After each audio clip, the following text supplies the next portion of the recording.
Okay, hi everyone. Thank you so much for joining us. I just want to let you know that we are recording this. So if you don't want to be on the recording, please turn off your video.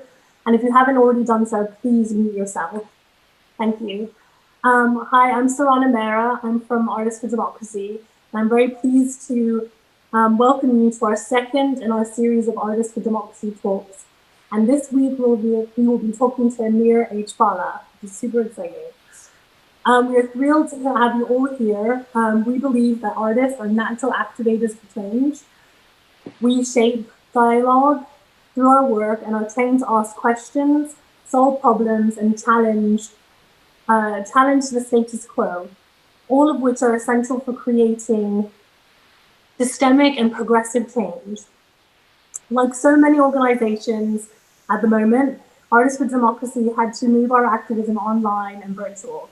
Our website is now a database for artists, educators, and institutions with products and kits created by artists, such as the downloadable zines like the How to Vote series by Bronwyn Malden.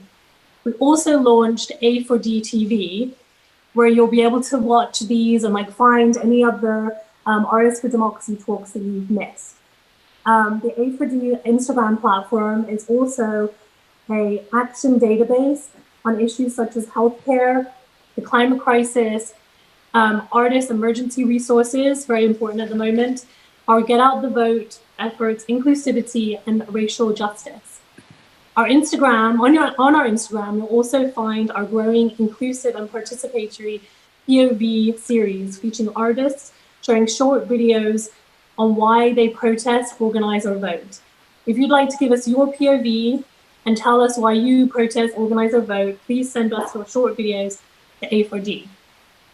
We'll have you can look on our Instagram for more information regarding that. And that brings me to the Artists for Democracy talks. We're so excited to have such an amazing lineup of artists. Last week we talked with the wonderful artist Ruben Ochoa, and this week, of course, we have Amir. Next week we'll be featuring Candace Williams, and every Tuesday leading up to the election, we'll have another artist. We have Scott Benzel, Christina Quarles, Lauren Halsey, and the Tuesday before the election, we'll be talking to Laura Owens. So we hope you'll join us for each one of those. This week, of course, we lost a giant for democracy in Ruth Bader Ginsburg. To honor her memory, the most important thing we can do as a community is mobilize ourselves and those around us to take civic action in one simple duty, which is to vote. I know we asked you to do this last week, so if you were here last week, I'm really sorry, we're going to repeat ourselves. But as you know, today is voter registration day. So I'm going to ask you to take one simple step, and that is go to vote.org. The link is in the chat, and either register to vote or make sure you're registered. It is super quick and easy. And once you do that, please write that you've done it in the chat, and do it for Ruth. And while you do that, I'm going to give you a quick rundown of how the event will go. Rye Rockland is going to give us a brief overview of Artists for Democracy and the things that we've done in the past and the things that we have coming up in the future. And then we'll move on to the bit that you've all been waiting for, which is our talk with Amir. If you have any questions for Amir, please write them in the chat, and Kaisa will ask them at the end of his talk. And then before we close out, we're really lucky to have Lisa from Advice talk about their peer-to-peer leadership program, which we will link to in the chat as well. So each week we're going to try and give you concrete information and resources to make the process of voting easier. And with that, I'm going to give it to Rye to talk about Artists for Democracy. Take it away, Rye.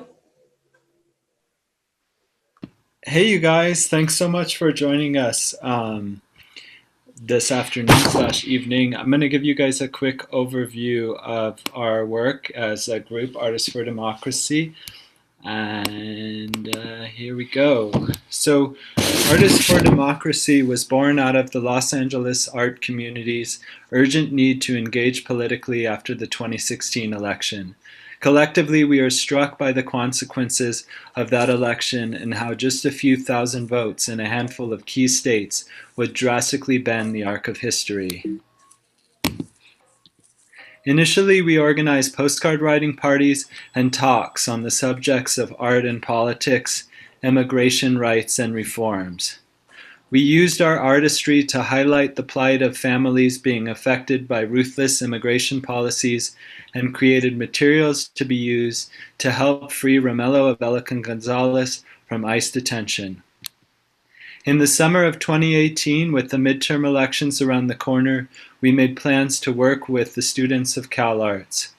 We set up voter registration tables and shared information on the candidates vying for the House seats there in District 25.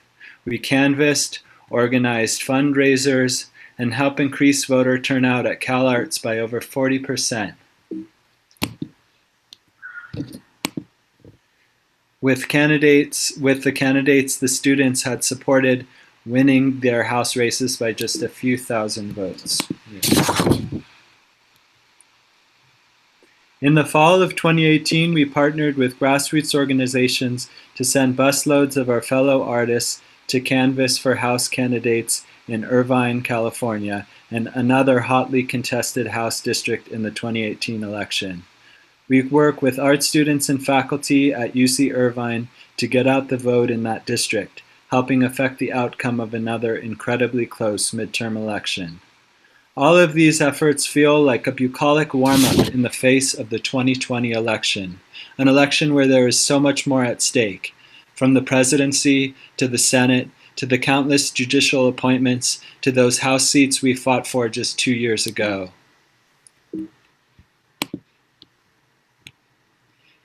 As we can't join you in person, we have organized this series of talks with a group of amazing artists who will all share their stories and their artwork, and how they engage civically and politically with the world around them. We will use these talks to gather you here, to encourage you, to inspire you, to implore you, to plead with you, vote in this election like our lives depend on it. Of course, your vote is just the beginning. Make a commitment here to democracy. Get those around you to take part in this election and affect change. With that in mind, please stay tuned after Amir's talk for a quick cameo from A4D's partner organization Advice to help those of you who want to be more involved in this election connect with grassroots organizations and develop strategies to get those around you to take part in this historic moment in our nation's history. And with that, I pass it off to Kaisa Johnson, who will introduce you to our incredible guest artist, Amir H. Fallah. Hi, everyone. I'm so excited with grassroots organizations. Oh, sorry. Hang on 1 second. Okay, sorry. With a double YouTube thing happening. Anyway, I'm so excited to introduce Amir H. Fallah, a fantastic artist whose work I've long admired. His work intertwines historical contemporary ideas and imagery in a way that is truly stunning. He currently has a solo show on view at Shulamit Nazarian in Los Angeles entitled Remember My Child. Amir is also working with the San Jose ICA, which will be a polling center for the upcoming election for the first time in 40 years, on a 50-foot mural and a Get Out the Vote initiative, including posters and pins and bus shelter ads. He was a recipient of the COLA grant this year, as well as an Artadia Award, which is very exciting. I'm going to pass you over to him now so we can hear more about his work. And remember, if you have questions, put them in the chat and we will get to them in the end. Thank you, everyone. I'm going to, there we go. Hi, everybody. How's it going? Thanks for joining. Let me see. Let me share my screen. All right. Does that look right? Yeah. All right. So I'm originally born in Iran, but I lived in Turkey for about 2 years. Then I moved from Turkey to Italy and ultimately ended up in America all before the age of, I think like 6.5 or 7. And that experience really gave me an eye-opening experience to very different cultures very quickly at a young age. And I think that's really informed not only my life and the way I feel about other people and other countries and about immigration and freedom and cultures, but also it's later on informed my own work. So most of my work deals with portraiture, and I started making these kind of veiled paintings maybe about almost 10 years ago now, where I was thinking about the history of portraiture, especially within Western art, where the portrait is so focused on someone's physical features. So what they look like, whether they're attractive or not, whether they're male or female, whether they're, you know what? It's not letting me, oh, there we go. Whether they're, what nationality they are. And what I realized when I was thinking about this was that my entire life I've been mislabeled as far as my nationality. So I'm Iranian, but I'm very dark skinned for an Iranian. And my entire life, when I lived on the East Coast, a lot of people who would think that I was Indian. And when I moved to California, and especially after I started shaving my head, everyone thought that I was Mexican. So no one ever gets my nationality or like my cultural heritage right. And I just realized how superficial it was. So I started this process where whenever I would create a portrait of someone, I would go to their home and I would do an archaeological dig of their life and try to figure out another way to kind of depict them. So I would do a very casual interview with them where we would talk about their family background, the various objects that they had in their home. And, I might pick up the little book, like for instance, in this painting, the top two images are actual stamps from a stamp collection book that they had on their dining room table. And I asked them, what's this book of stamps? And found out that one of the subjects, it belonged to their aunt, who was an avid stamp collector. And even though they don't collect stamps themselves, it has a lot of like sentimental meaning and attachment to them. So they kind of keep it around and kind of flip through it and remember looking at it with their aunt. And so I'll do these kind of, I'll ask them in these series of questions. And as we're going from room to room, I'll start collecting various objects. And after we're done, I'll create some sort of almost like a still life of sorts with these objects and place the figure at the center. And then I always cover their face. So you can never see if they're male or female, or they're young or old, or whether they're attractive or not, or if they're overweight. I kind of generalize the body. So you're really just left with this shell of a figure with this kind of patterned fabric going over them. And what covering the face really does, it forces you to start focusing on the other things in the image. So the patterning, the objects, jewelry, various artifacts are in the room, and it creates an alternative way to depict who the person really is. So, so for instance, this one is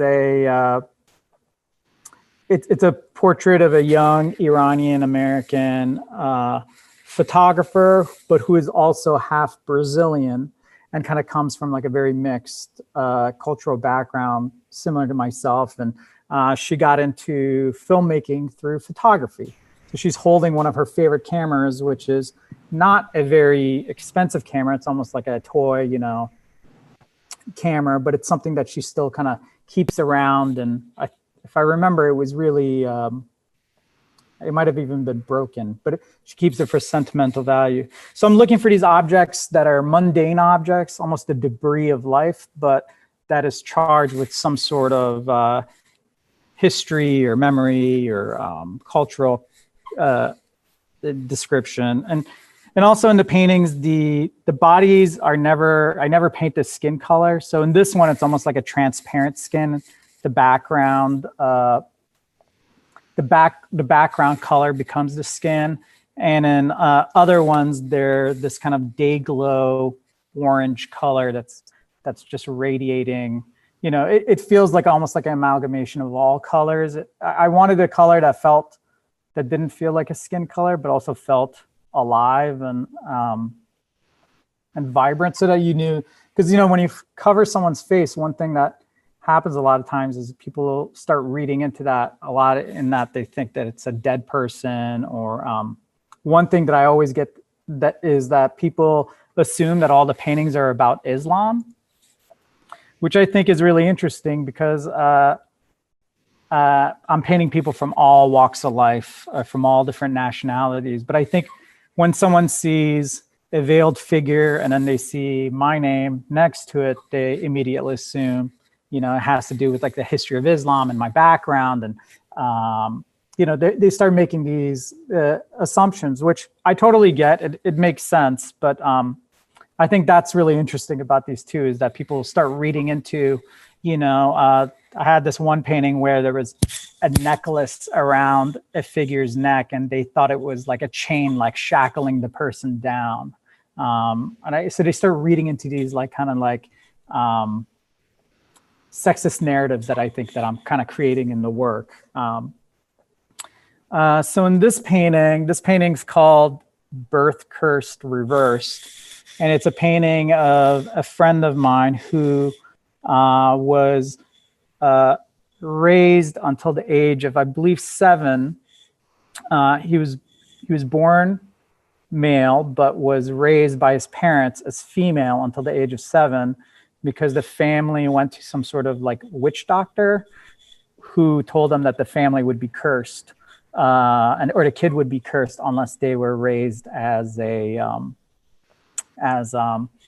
female. And you know, he's a artist that I'm friends with, and some of you may even know him locally in LA. But what I thought was interesting was that we had dozens of conversations and hung out at openings, and you know, I felt like I knew him pretty well. But until I went to his home and kind of did this kind of interview process that I do for all my paintings, I didn't know this huge part of his life that really like defined who he was for the rest of his life. So now he considers himself non-binary now, and a lot of the artwork that he does, including performances, is based around this you know, this history that it had with his family, kind of like raising him as a female from like a very young age because of this curse. And then one day they went back to this witch doctor, and the witch doctor said, the curse is lifted. You can, he can be, you know, she can be a boy again. And then he was just one day they changed the type of clothes he wears, and he became a male, which obviously at that young age is can be very confusing. And so in this painting, this is quite a large painting. It's about 6 by 15 feet. And I started kind of breaking up the picture plane in these paintings and trying to figure out how do you create multiple paintings within the same painting. So there's multiple images of him from different parts of his life within this one painting. So the center figure is him Rorschached, and he's covered in this kind of dragon, almost looks like a kimono pattern.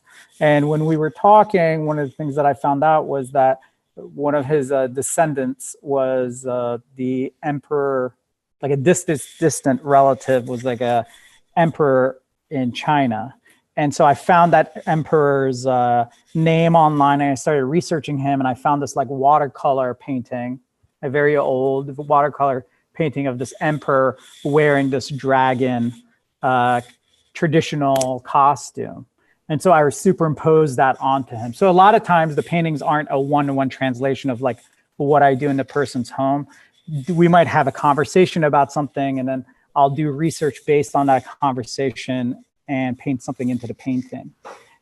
His family also, his father was a POW in the Vietnam War. He was Vietnamese, and so, but he was working for the American side.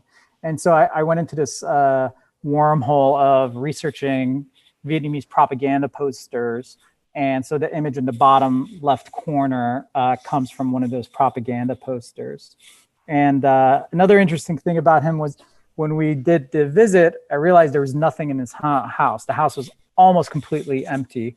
But there was this like little table. His house was also a studio, and there was this little table that had his watercolors set up. And so in the bottom, kind of 3/4 of the way to the right, there's an aerial view of this little painting table he had. So different parts of the painting talks about different aspects of his life. So it's everything from the mundane to something connecting to his family heritage. And it turns into the symbol of this grouping of symbols that the viewer has to kind of decode and kind of put together almost like a puzzle to kind of describe who he is. It's another painting from that series. I'm gonna jump forward a little bit just for time. And I'll show you some install images so you can get a sense for how large these paintings are. This is a painting of two friends of mine who are Brazilian and Chinese American couple. And there's a lot of references to how they met in Brazil. The ground in this piece is the husband's favorite sidewalk or boardwalk tile pattern in Brazil that I found out from his wife and then put in. His wife also teaches meditation. So when I photographed them for this painting, they were actually facing one another. And then later when I went to the studio, I kind of flipped the two figures and butted them up back to back to create a new composition.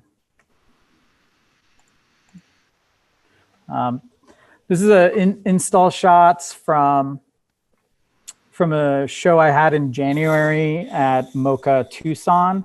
It was a 5-year survey of my work. So you can kind of get a sense of the scale of the paintings. And what was interesting about this show was that the show was called Scatter My Ashes on Foreign Lands. And as I was about to have the opening, that's when Trump had invaded, or not invaded, but had that almost war break out with Iran where they attacked each other. And so much of the paintings in the show dealt with kind of like my Iranian background. There are several paintings dealing with that. And then I thought the title, it was kind of like an eerie coincidence that the title kind of hit home with what was happening in current events. Oops. These are 3 tondos in the show. So this was in January, and this show was shut down early due to COVID. So in April, I was supposed to originally have my show in Los Angeles at Shulam and Nazarian, I was planning on showing this new body of work. It's the new work. It's a series of new works that I've been working on for several years in sketches. So all my paintings, I kind of have a sketching phase on the computer where I kind of create the compositions and collage images together. And I wanted to create a new body of work where it was still dealing with portraiture, but looking more inwards to who I am and my family and background. And around that same time, I was reading a lot of books to my son, who's 5. And one thing I realized was that children's books weren't a form of entertainment for kids, but it really was a way that we taught them our values and belief systems. And I remember after the 2016 election, my wife and I were both freaked out about Trump, and my wife went out and started trying to find books about the importance of voting for kids, so children's books about voting.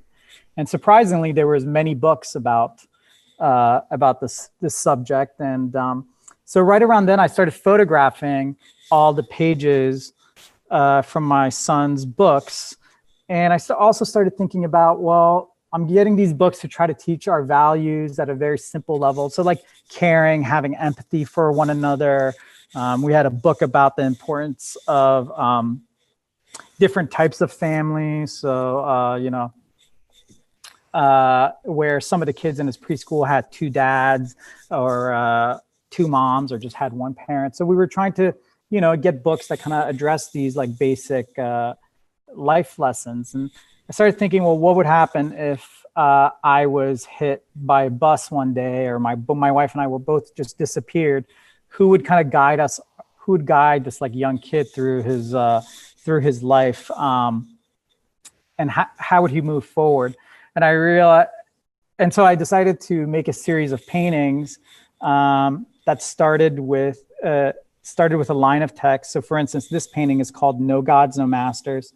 So it says no gods in the top left corner, and that kind of like floral patterned section. And at the bottom, turned on the bottom right corner, it says no masters. And so the text would determine what the imagery is. And each text would be like a life lesson or almost like a parable that I would want to pass on to him. And then so that piece of text would also determine what the images in the paintings are. And so in this one, the text is no gods, no masters, which is kind of this like anarchist protest chant, but also it talks about our family's lack of belief and faith. I mean, my wife and I are both atheists, and I know it sounds kind of weird to like pass on your lack of faith to your kid, but for us, that's something I don't want religion really to be part of his day-to-day existence or worries like it was for us. But also God or masters could be something broader. So it could be a employer that's kind of treating you unfairly, or a friend who's abusive, or a partner, or any type of relationship. So the imagery kind of comes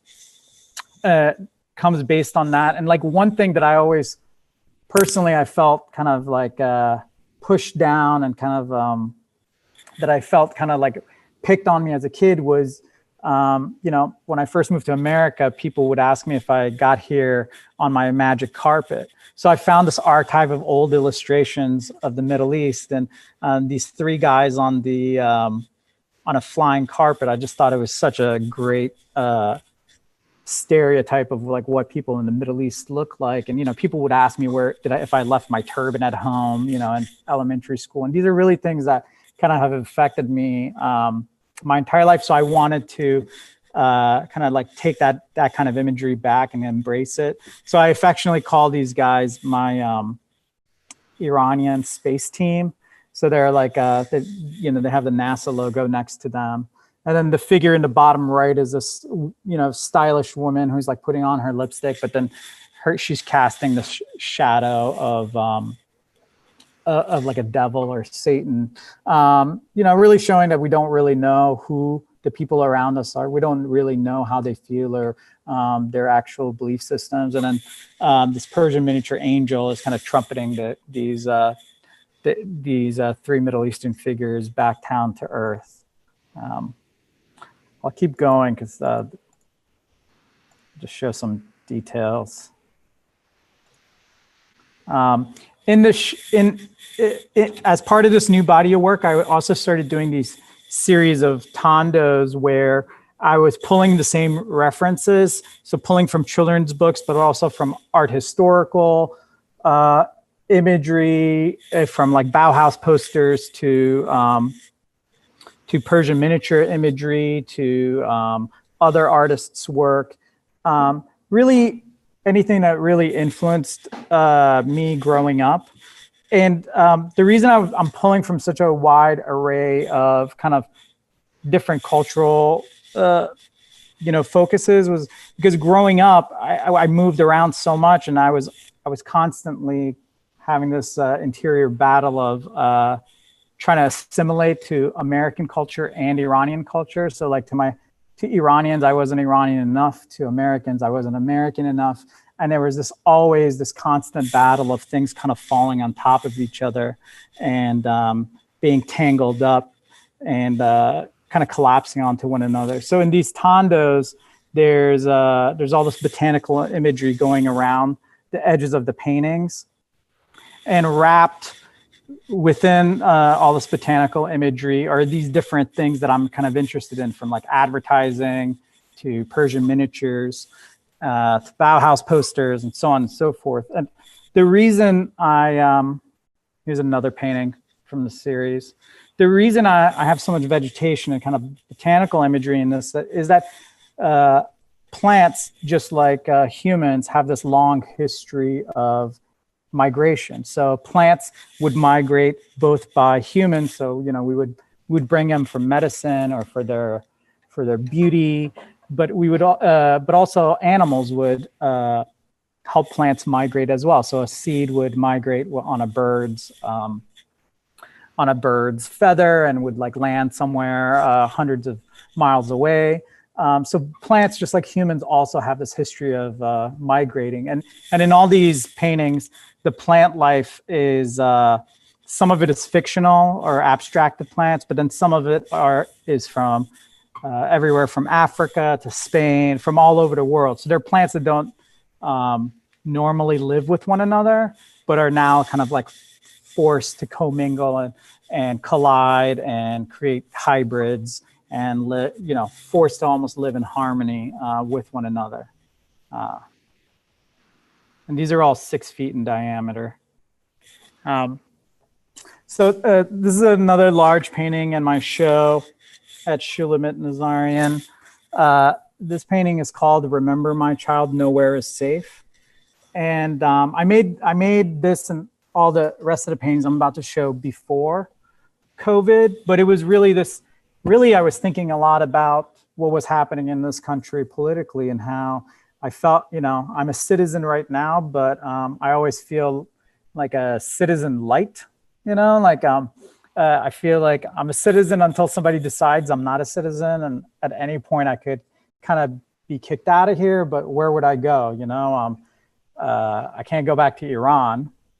Maybe I could go to Canada, but it's pretty cold there. And I really like Southern California. And so like nothing really feels like the perfect fit. And I feel comfortable everywhere and I feel comfortable nowhere. And so we were actually going to call the show Remember My Child Nowhere Is Safe. And everybody, and this is all conversation we were having pre-COVID, and everybody was like, that's way too dark of a title for a show. We absolutely cannot have a show called Remember My Child Nowhere Is Safe. And now I'm like, I can't think of a better title for a show happening during COVID and all these fires. I mean, I can't think of anything that's more true, a statement that's more true. But just really quick, one other interesting thing while I was painting this painting was in the top left corner is an image of Christopher Columbus meeting the Taino Indians in the Caribbean. And what was interesting was my wife is from Puerto Rico. And when I was making this painting, I was thinking about her cultural history and how Columbus pretty much landed in the area where Puerto Rico is now and killed all the indigenous Taino Indians. And now, as I was making this painting, there was Christopher Columbus statues getting ripped down all over the US, which I thought was, just bizarre timing. There's a little detail. There you can kind of see the text. Okay, so how am I doing on time? Good, okay. This painting is called Empathy Even for Those Who Don't Speak or Do Not Speak. And I was thinking a lot about my time when I first came to Los Angeles. I started volunteering for Food Not Bombs, which is a kind of like a punk rock it's not really an organization, just like a bunch of people who go and feed vegetarian meals to homeless people. And I've been a long time vegetarian and animal rights activist. And I really started thinking about how that group of people really embraced a lot of the things that I really believe in. Like, and with LA's homeless crisis just getting worse and worse every day, I thought the text kind of spoke to, the text is really a text that's addressing animal rights issues. But I also was thinking like those who do not speak could also be other people that are voiceless, or people that don't have agency to create change, and kind of just like all these homeless camps all over Los Angeles, and our local government is doing absolutely nothing about it, and it just keeps getting worse and worse and worse. And when I first moved to LA, I thought it couldn't possibly get worse than Skid Row, and now the entire city's turned into Skid Row, and nobody's willing to help these people. It just feels so hopeless. This is a painting called Sentiment Without Action is the Ruin of the Soul. There's a lot of different references in here, but like there's the image of that like kind of robot woman in the left hand corner is the Metropolis movie poster, which was about this dystopian future that was polluted, and how the working class was working underground while these few companies were controlling the world. And I was like, this movie was written about like Amazon. And and again, I planned all these paintings before COVID, but I felt like while I was making them, all these things that I'd been kind of thinking about for the last few years was slowly coming true. Yep.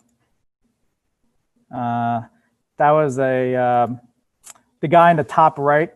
He's from I think a 16th or 17th century etching of this man falling down this hill backwards, and then in his pockets there's piles of gold coins falling out. So scattered throughout the painting, there's like piles of gold coins kind of scattered throughout. This is a Mike Vallely skateboard graphic from the 1990s. It's one of the first skateboards that I ever owned. And I had this skateboard when I was about 10 years old, and it was my first introduction into factory farming and pollution. And Mike Vallely is a big animal rights guy and environmentalist, in addition to being a great pro skateboarder. And I remember this was one of my favorite skateboards, but I never had thought of, I was too young to kind of think about these issues. But now looking back, this skateboard was actually the first political image I'd seen that I actually like paid attention to. And a few years later, I got into a lot of the issues that the skateboard was talking about. And then this painting is quite large. It's 7 by 20 feet, and it's called Science is the Antidote, Superstition is the Disease. And in this one, I was also pre-COVID, but even before COVID, I was thinking about this lack of belief in science. And in America, it almost seems like it's popular to not believe. Even amongst liberals, there's this like rejection of science and critical thinking and research. And so in the center of this piece, there's this 16th century map that was very famous at the time that it was made. And the map was, back then, it was considered advanced technology. It was the iPhone of its day. It showed the entire world. But if you look at the map closely, you'll notice that South America is drawn incorrectly, and California is an island, and it was incorrect. And I think one of the biggest frustrations people have with science is that it's always changing. It's not static. It's not about having faith in it. Science is based on the research, and as that research changes, the facts change. And I think people get mad that, like for instance with COVID, at the beginning they said don't wear a mask, and then later on they were like, oh wait, no, the masks actually work. Everybody should wear a mask. So as we do research and we find out more, we change our understanding, and the information evolves and improves over time. So a lot of the references in this painting are kind of talking about how science and research kind of informs how we view life, and then how superstition kind of holds us back and takes us backwards. Some details from it. The little kid with the fireworks is from a turn of the century 4th of July ad, and what I loved about him was, he's this like wide-eyed kid with fireworks, which is like a symbol of technology, really, but also a symbol for war and destruction. And when I saw this image, I really thought about my first experience with 4th of July. I grew up in the DC area, and we would go and watch the fireworks on the DC mall. And the first time we went, my mom just started manically weeping. And everybody else was enjoying the fireworks and the beautiful colors. And I said, "What's wrong?" And my mom said, "Oh, in this country, they celebrate explosions. And in our country, we had to run away from them." And that's like a memory I've always had about 4th of July. So every time, a new politician gets voted in and there's like a fear of war and violence, I think about that moment where, for us, because we're this giant country and we're so isolated, war never comes to our doorsteps. It always goes to someone else's doorstep. So for us, it's this fictional thing. And I think somehow that relates to what's happening with COVID, where so many people are in disbelief because they don't realize that like 200,000 people have died, that our government's totally mishandling it. We're America, we can do no wrong. That kind of things doesn't happen here, even when it is. It's another painting from the show. I think I'm running out of time, so I'm just gonna blast through these. This one's the animals of the world exist for their own reasons. This one was sleep when you're dead. A little detail. Just so you get a feel for how large the paintings are. The painting in the center is called "They Will Smile to Your Face," and it's a painting that's about kind of like the quiet racism that I kind of dealt with growing up, where everybody, I never dealt with overt racism, but there was a lot of like prejudice and just quiet like little murmurs that you would hear where you would realize you were different.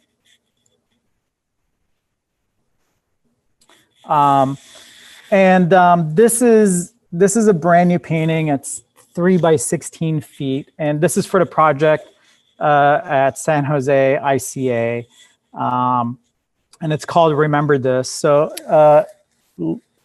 a couple of months ago, Allison Gass from the San Jose ICA called me and said, "The museum's closed down. Would you be interested in doing something on the facade of the museum?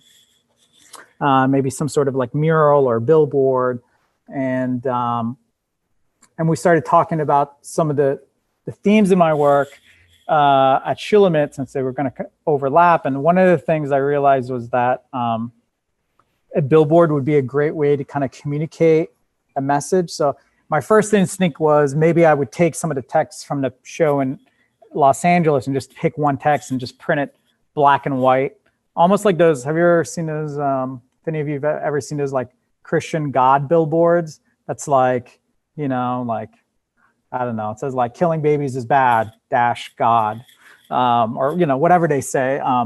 My first instinct was to kind of like mimic those, but have something like vote for, like your life depends on it, or maybe one of the texts from my work. But then I realized that was like, it didn't really make sense with the kind of work I made, but I also didn't want to. I wanted to communicate, but I didn't want to beat over the head or say one singular statement.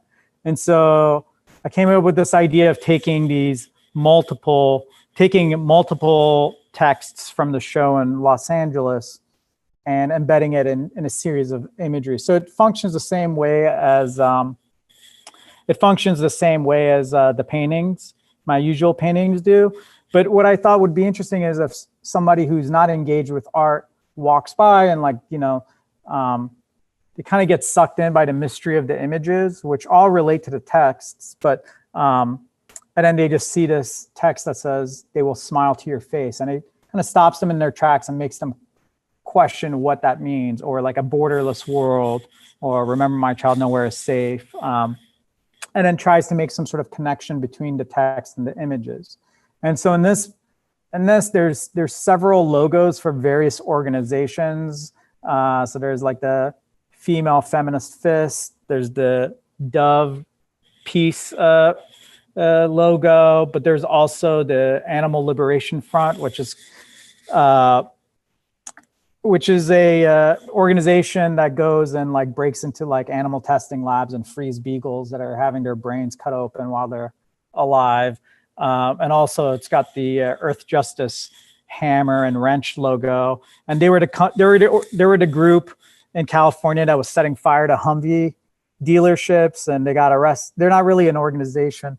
And it's not that I agree with, setting fire to Humvees, although I don't like them, but I feel like there were these like groups that felt really radical and crazy, trying to tell us something decades ago, and no one paid attention. And it's all, like with these nonstop fires, it's all kind of coming to bite us in the ass. And maybe there's some sort of happy medium where we don't have to turn into like crazy, like fire setting vigilantes, but we also need to be alarmed about what's happening in the world. Because I think we're, for the first time, we're not dealing with just one crisis, but we're dealing with multiple crises, from the planet to, issues with immigration and racism and sexism. They're all kind of coming to a head, and I think they're all interconnected. Like how we treat women is how we treat our fellow neighbors who don't live here, which also relates to how we treat animals and our ecosystem and our environment. To me, all these issues are interconnected and have a cause and effect to what happens in the world. So it's not up yet, but this is just like a sketch. But that painting will be turned into a 50 by 10 foot long billboard or mural on the facade of the ICA San Jose. And halfway through the show, because Allison and I were having many discussions about what's happening in politics right now and how screwed up the country is. They had the great idea of turning the museum into a polling station. So this is what the museum will look like when people go to vote on the first, on November 3rd, which I think is incredible. Because I like the idea of some random person, it's like an accountant walking in to vote, and they, right before they go and make their vote, they see a sign that says, "Remember my child nowhere is safe." And maybe it just gives them a little pause, and they kind of think about what they're about to do and really take it seriously. Because as someone who came from a country where your vote doesn't matter and who had to leave that country because of that, to me, it's like dead serious. They're doing bus shelter ads that says, vote like your life depends on it. And I don't even think that's like, 5-10 years ago, I would have thought that felt extreme, but to me, it really does feel like our lives depend on it. I don't know what we're gonna do if we have 4 more years of Trump. And then the last thing I wanted to share was, I found this photo that I took in 2001 in Baltimore, where I was going to art school. This was taken like 2 or 3 days after September 11th. And I remember I was driving in my neighborhood, and I pulled up behind this guy whose car said, "Kill the terrorist towelheads." And I was like, fuck, I think he's talking about me, even though I had nothing to do with 9/11. There was no Iranians involved. And I remember back then thinking like, man, we got this crazy president in office, and things have never been as bad as this. But, it was a reminder that, this was a reminder that things can get worse. And even though that was like a horrible period in time, to me, this is worse. That was almost 4,000 people dead. We have 200,000 people dead. Our government, I still can't get Lysol. in the grocery store. You know, people are still not wearing masks because it trickles down from the top down. We have zero leadership and common sense in this country. So with that, vote. Thanks. Amazing. Amir, thank you so much. That was fantastic and inspiring, and it's like food for thought. So we're going to open up the chat to questions, which you can put in there. I have Sure. two practical voting questions. One is if you have a voting plan yet for you and your family, like do you know if you're going to do mail-in or go stand in the polls in full PPE gear, or? Yeah, we're going to go vote in person. Honestly, like to me, it really does feel like life or death, and I don't trust what's happening right now with the mail. So I'm like, you know, for me, it's worth it. I risk, you know, getting COVID to go to the grocery store. So why wouldn't I go to vote? I mean, I feel like it's super important. So if you feel comfortable, I think you should. But you know, the most important thing is to do it, whether it's by mail or early, you know, or in person. I think the most important thing is to just go and do it, especially if you're like a young, you know, I was thinking about that photo I found. You know, I was 20 years old when I took that photo, and I was voting age, but I really wasn't that involved in politics as heavily as I am now. And I feel like, you know, this situation is going to affect no matter how old you are, no matter, you know, it's not just about like your taxes going up and down. It's affecting like every day, you know, your quality of life. You know, you can't breathe outside because there's nonstop fires because the president thinks we have to rake, you know, or people are getting shot by cops and the president's like, nothing's wrong, you know. You know, people's lives depend on everyone going out, especially young people. Yeah, and I think that young people have the most, you know, to potentially lose, especially with the environment. Yeah, or not having a place to live anymore. You know, I mean, it's not just a quality of life thing. It's like, it's going to get bad, and it's going to get bad quick, or worse. It's bad already. I have a non-voting political question, which is, do you use projectors to better place your work on big projects? Yes and no. So on paintings in the studio, I do, but it's very loose, just to get proportions. But then I also do large, like hand painted murals from time to time, and when I do the murals, I don't project, or I haven't yet, but I'm not opposed to it. So I think whatever works. I don't have any like hard and fast rules about that. And then another question from the chat is, can you talk about how you use and think about your compositional structures / pictorial spaces within these paintings? I see a lot of internal compartments, framing, edging, windowing, color gradients, compressed space. Thanks. Sure. So when I was in art school, I also published a magazine. And because I didn't know any graphic designers, I taught myself graphic design and I did the layouts. And when I started thinking about these paintings, maybe about 2 years ago, I started doing these kind of like paintings within paintings in the works. And a lot of that comes from my experience in laying out magazine or newspaper or book pages, where there's this invisible grid that you're kind of designing to. And I kind of took that same process and applied it to paintings, because obviously I'm a maximalist. I want like more color, more pattern, more dense detail. And it was a way to create a hierarchy within one painting so that you could have 20 to 30 different images, but then they didn't feel too dense or too chaotic. It all made sense. So I kind of think of different sections of the painting as like the headline, the copy, the title, the image credit. And then there might be something in the painting that almost is only like loosely related to the main subject. Almost like when you go to, you read an article and then they'll have like a mini article next to it that is related but is about something different. So I kind of take that structure to designing and to laying it, the paintings out. And like I said, I use the computer to compose it. So once I compose it, the composition's fairly set. That doesn't change. Colors might change.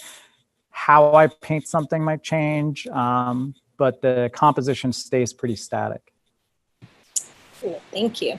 And unfortunately, we're going to have to start wrapping up because we need to introduce Advice, which is a peer-to-peer student group. So I just want to say again, Amir, thank you so much. That was really inspiring and just, beautiful work. So thanks. Yeah, thank you guys. And now I'm going to pass it over to Lisa Sanditz, who I can find how to spotlight her. Hang on. Anyway, so Lisa's going to talk to us about Advice, which is going to help students get involved in, communities to get stuff done politically.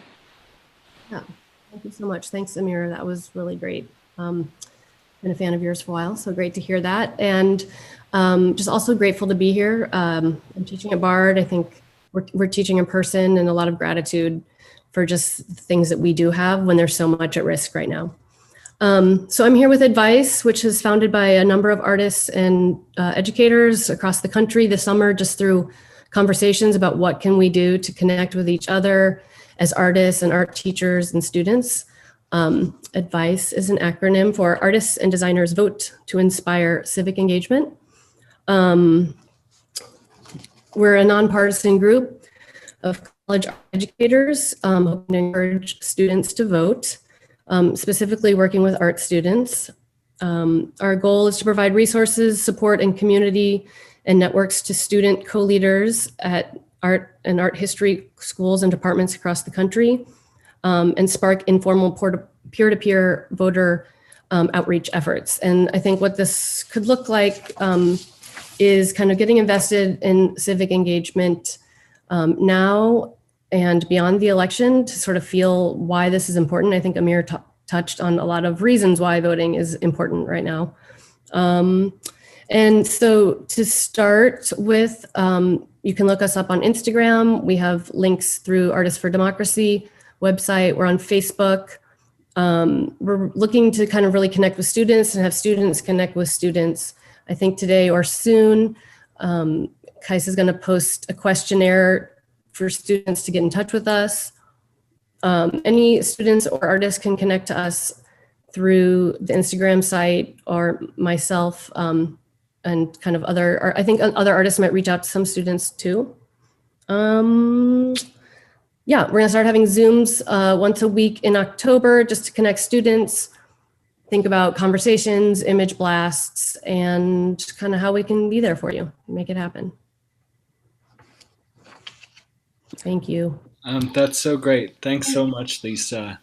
I'm excited to be a partner in that effort. And finally, we have a very special artwork to share with you from Lisa Ann Auerbach, who has a brief message to take us away. Thanks for letting me be the final word tonight. Justice Ginsburg sometimes said that tackling gender discrimination was like knitting a sweater, case by case. I think about how voting is also a lot like knitting. One stitch and one vote at a time, we can knit our democracy into the sweater of our dreams. So may her memory be a blessing, an inspiration, a call to action, and a revolution. Thank you for coming tonight, and please, please make sure to vote. Thank you so much, Lisa, for that. And thank you guys so much for coming.